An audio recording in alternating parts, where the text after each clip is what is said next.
y'all, and welcome back to the channel. And tonight's video is going to be a little bit different than normal. But before I get into tonight's video, I want you guys, if you have ever witnessed an accident while hunting, whether it be deer hunting, duck hunting, goose hunting, whatever it may be, if you've ever experienced an accident in the field hunting, drop it in the comments below. Tell me your story. I want to know what happened, and mainly I want it there for the other viewers so they can go down in the comments below and read your story and hear what happened, so it can be something else that they can think about when they're in the field. Instead of doing a product review for you or maybe sharing some tips, things like that, it's going to be a little bit different. Going to be a little bit more of kind of the hard truth type thing. But it's also tips and things for people to think about. And it's really been on my mind a lot here lately. As you can see, I got on this bright orange shirt with reflectors. I'm just getting off work. I do work a normal job, just like most of you. Unfortunately, YouTube is not how I make my living. I wish it was, but it's not. So, I want to go over some things with y'all. It's been on my mind a lot. I think mostly because I have a 16-year-old. Most of you, if you follow the channel, you know who Kate is. He's my oldest son. He's 16 this year, got his own boat and motor, and he's going to be going out and doing his own thing, hunting when he's not with me, when I'm at work or things like that. So, got some things I want to talk about. I've been talking about it with him, and he told me, he said, "Dad, I think you should do a video and share these kind of things with other people, whether they're young or experienced hunters. Just some things to think about, because we don't want anybody to get hurt." And that is duck hunting accidents. Now, things happen all the time. In my duck hunting career, I've been hunting for, man, I don't know, close to 20 years, maybe even a few years more. But in my duck hunting tenure, I have only witnessed one duck hunting accident. Fortunately, no one was hurt. But I saw it when it happened, and it really just kind of blew me away. I could not believe that the young men who did this did what they did. And the accident that they had was down here in the South, and I'm sure it's the same way in other parts of the country, but you know, and it's really a bigger problem in the early part of the season, the beginning of the season, as your air temperatures are beginning to drop and your water temperatures are still relatively warm. It causes a lot of steam and fog to come off of the river, which greatly reduces visibility. So before we go into my things I want to talk about, my topics, let me briefly share the duck hunting accident that I witnessed. And I witnessed this probably in, it would have been around 2010, maybe 2011, somewhere in that time frame. Maybe even 2012. Somewhere in that 2-year time frame is when I experienced this.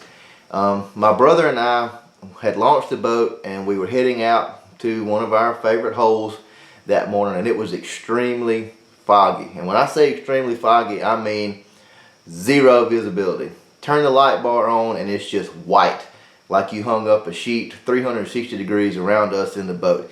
It didn't matter what kind of light you had, whether it be a spotlight, LED light bar, nothing. I mean, nav lights, even then, with the nav lights on, it was just a green and red glow along with your white light in the back.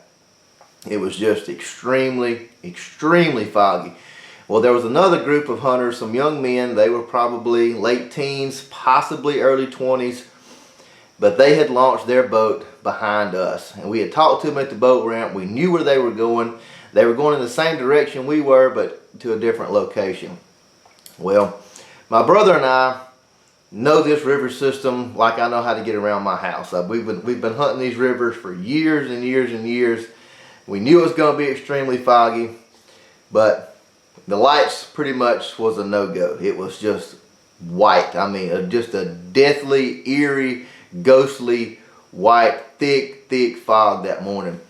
And where we launched the boat, you've got this long slough kind of canal thing you've got to go through before you actually get out into the river channel. And we had to get in the river channel and then go up the river about a mile and then take a left into another slough that opened up to a lake flat, and we would go hunt back there in that lake flat. So our plan, what we do when it's really foggy like that, is we don't ever get over and idle. We just idle through the slough, get out into the river channel, and then we go whatever side of the river we're going to be turning off of to go where we're going, whether it be the left side of the river or the right side of the river. We would ride that bank, because with the light bar on or spotlight in hand, you can see that bank if it's in close proximity. So that was our plan. We idled all the way out of the slough, and then we knew we were in the slough once all the trees were gone on each side of the slough channel, and we knew then that we were actually in the main river channel. So what we did, we idled straight across. As we got closer and closer to the bank, even with very little visibility, we could make out the tree line, and it could slowly begin to see the bank. So as we saw that, we just took our time and turned, got our nose of the boat up the river, and just were going to follow that bank, because we knew we had about a mile ride up the river, and to get into the creek mouth we were going to go to, which goes to the back and opens up into a big lake flat. Well, while we were doing so, we got into the river channel, got the nose of the boat pointed upstream, and we're just idling down the bank, taking our time. You know, there's no sense in being in a huge hurry in the fog like that. If the ducks do fly early, which they typically don't because of visibility purposes, you're not going to be able to see them anyway. So it's just, your chances in heavy fog like that go way down early parts of the morning. It really picks up as the fog begins to burn off. So we really wasn't in a hurry. We wasn't worried about that. We just wanted to safely get to the hole. Well, as we got out into the river channel, we're following the bank. We could hear the boat behind us, those younger men that were at the landing. They were coming, and they were running wide open. And I told my brother, I said, I cannot believe these guys are going that fast. I know they can't see. There's no way they can see. I mean, we couldn't even make out their light bar or their nav lights. You couldn't even see them. We could just hear them over our boat. So we knew that they were running wide open and on plane. Well, here we go. We're going up the bank, and I don't know how familiar some of y'all are with an outboard motor, but if you've ever heard an outboard motor blow out, and what I mean by blow out means the prop come out of the water and it blowed out. It makes a really loud wow noise. You know, the motor revs up real loud, and the exhaust gets really loud because it's no longer in the water. Well, we were idling along, and we heard the outboard motor blow out. It wasn't ours. We knew we were fine, but we heard their motor blow out, and I was like, and you know, I told my brother, I knocked it in neutral real quick, and we're just kind of sitting there. I said, man, those guys just hit something. I don't know where they are. I can't see them, but I know they hit something. I heard that motor blow out. So we continue idling up the bank. Well, we actually drive up on them, and what we come up on, they had come out of that slough where the boat landing was. They had come out of that slough, hit the river channel, and just floored it. Tried to get up on plane, gonna run wide open, trying to hurry to get to the hole. And they thought they were headed upstream, but what they didn't realize was they were headed straight to the bank. So instead of coming out into the river channel and taking an immediate right to go up the river, they just nosed their boat into the bank. It throwed them, two passengers, boat captain and, well, the boat operator, boat driver, him and his buddy. It threw both of them out of the boat, all of their gear, shotguns, decoys, blind bags. It was stuff everywhere. Some of it was in the water. Most of it was up on the bank in front of them. And they were in their dad's boat. The guy who was driving the boat, it was his dad's boat. And it was like a 18-foot Triton aluminum boat, you know, camouflaged out. Had like a 60, I think it was, 60 horsepower outboard motor on the back. And they nosed that boat into the bank, and they hit so hard that it caved in. It was a V-nose, a V-hull, you know, sharp point on the front. It caved in the front of that boat where it was just a square rectangle like a John boat. That's how hard they hit. Now, fortunately for them, they were not injured. A little beat up, a little bruised up, kind of like you would be in a car wreck if you rear-ended somebody. But the guy, it had a console, steering wheel, the whole 9 yards. It wasn't a tiller handle like my boat is. But it throwed that guy over the console. He broke the windshield off of it, knocked that thing off. There was a trolling motor mounted on the front. They hit so hard it broke the bolts on the trolling motor. It was laid up on the bank. And we pulled up on them, got our boat tied off, and we got out and was checking on them, helped them get their things picked up. And I had a long discussion with them there on the bank about, man, I can't believe y'all did that. What was you thinking? I mean, you never should have done that. It was There's zero visibility out here. If anything, we all probably should have just waited at the boat ramp and let the fog clear up and break and then go out. But as confident as I was and familiar as I was with that river channel, I felt confident in what I was doing, so we did what we did. We drove up on those guys. Like I said, we helped them get their stuff back together in the boat, and that ruined their morning. They didn't even go hunting. They just stood. They said we helped them get the boat pushed back off the bank, which took forever because that boat was beached. I mean, the entire boat was out of the water. We like to have never got it wrestled back into the river channel and on the water. But we did. We helped them get their stuff together. They're back in the water. They decided they were just going to stay there, let the fog clear up, let the fog break, and they were going back to the trailer. They were beat up. They were banged up. The guy knew he was going to be in trouble with his dad when he get home because he's done pretty much destroyed his dad's boat. And, you know, that's something I think about so much now that my son is 16 years old. He's got his own boat motor, and he knows not to do that in fog. And I've told him since he's so young, even though he's very, very, very familiar with that river channel and that river system out there, I've told him and beat in his head, son, if you get to that boat ramp and it's foggy, you can't see, just keep it on the trailer, wait till the fog breaks. All we got around here, mainly anyway, is a few wood ducks. And the limit's 3 on wood ducks, and it happens if the wood duck shoots pretty quick, it ain't worth it. 3 wood ducks ain't worth getting hurt or getting killed, or even worse than that. So if there is anything worse than that. But you don't want to sink the boat, you don't want to destroy your boat, you don't want to hurt yourself or anyone else. So, you know, that's something that's on my mind. Guys, be careful. I know a lot of you may not be boat hunters or use a boat to travel to and from your holes. Here where we live, there is no walk-in hunting, so everything we do, all of the places we hunt is only accessible by boat, and that's in a lot of places. I know like there's some places in Arkansas in the timber, you got to have a boat to get to the flooded timber, to get to the woods. It's just something to think about. I want y'all to keep these things in your mind. I know waterfowl season is already in for a lot of you. It's not for us down here. Unfortunately, we're still waiting. We got about another month, but that's just what we run into early season is foggy boat rides, and that is extremely, extremely dangerous. I got another story for you that happened in the fog. Fortunately, there was no accident, but it just goes to show you how dangerous that fog can be. My brother, this didn't happen to me, but my brother, one time he launched his boat, same boat ramp, same location. The place he was going to, he knew on the riverbank that there's a camp house, and that camp house has like a dusted dome type light on a light pole, you know, from the power company.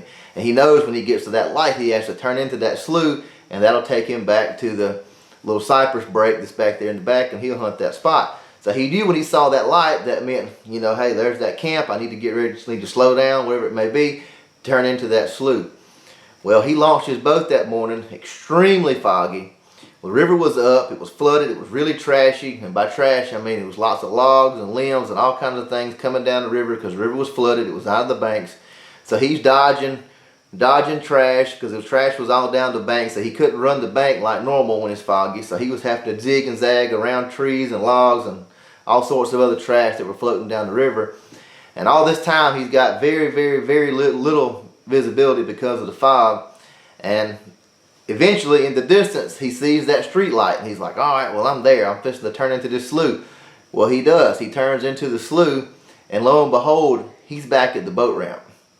He did not even realize, zigging and zagging around trees and logs and trash in the river, that he had made a complete circle, turned around 360 degrees, and the dusted dawn light, street light he was seeing was the street light at the boat ramp. He had made a complete circle and went back where he come from. Scared him to death. He pulled up there at the boat ramp, tied his boat off at the dock. It's a public ramp. It has a little floating pier. He pulled up there and decided to wait until the fog cleared and broke, and then he would go hunting, which was the right call. So guys, the fog can be extremely, extremely dangerous, especially early season for you guys who are boat hunters like myself. It's just something to think about. And that also applies to you walk-in hunters. You know, when you get to a marsh, even though you might be extremely familiar with that marsh, you never know what your water level could be. You know, your Your stake guys who maintain the marshes, who pump the water on, take the water off every year, they could be pumping. You may have been there a few weeks ago and the water was knee deep. Well, you may go back out there now. You've had a torrential rain. They could still be pumping, and it may be waist deep. It could be a little bit deeper, and you step off in a ditch or a beaver run or whatever it may be. Now the water's over in your waders. You got hypothermia coming on. There's a lot of things that can happen. Lots and lots of accidents happen every year duck hunting. We all know about the accident that happened a few years ago at Reelfoot Lake when those guys were killed in the duck blind over fighting over a hole. Guys, hunting licenses across the U.S. are down. Everybody complains about pressure, and I'm guilty of it. I fuss about pressure too. But guys, there's not as much pressure as we think it is. Hunting licenses sales and duck stamp sales are on the decline. They have been for the last few years. We've got to get better. We've got to stop making these mistakes. We've got to stop fighting over holes. We've got to work together as a team, as a unit, as hunters. We're all in this together. We're brothers. We're all in it together. We're all friends out there. It's not worth fighting over a hole. It's definitely not worth hurting somebody or getting yourself hurt over a hole or going to a hole, whether it be from fog or water depth. So many things can happen. I mean, you've got guns in the blind. We all duck hunters, of course you got a gun. You know, why else would you be there, you know? People can say, well, it ain't about killing. Well, if it ain't about killing, why you got a gun? Everybody wants to kill ducks. You got guns in what you think is a controlled environment. Sometimes if you got a lab, a dog he can knock your gun over. That gun could go off. Not only that, if you got multiple guys with you in the blind, you got to be aware of your muzzle, end of your barrel. When you fire your gun, you could just deafen somebody if you're pointed too far in their shooting lane, or vice versa. If they're trying to shoot into your shooting lane, now they're going to deafen you. They're going to bust your eardrums. It's just so many things to think about, guys. I know this video was kind of just a heart-to-heart between me and you guys, but I know a lot of you guys who watch me, some of you are in your mid to late 20s and older, but some guys who watch here, some people who are watching this are young men. They're in their early teens, they're in their late teens, they're just getting out on their own, doing their own thing, hunting for the first time by themselves without their dad or their uncle or their grandpa, whoever it may be. It's just a lot of things you guys need to think about.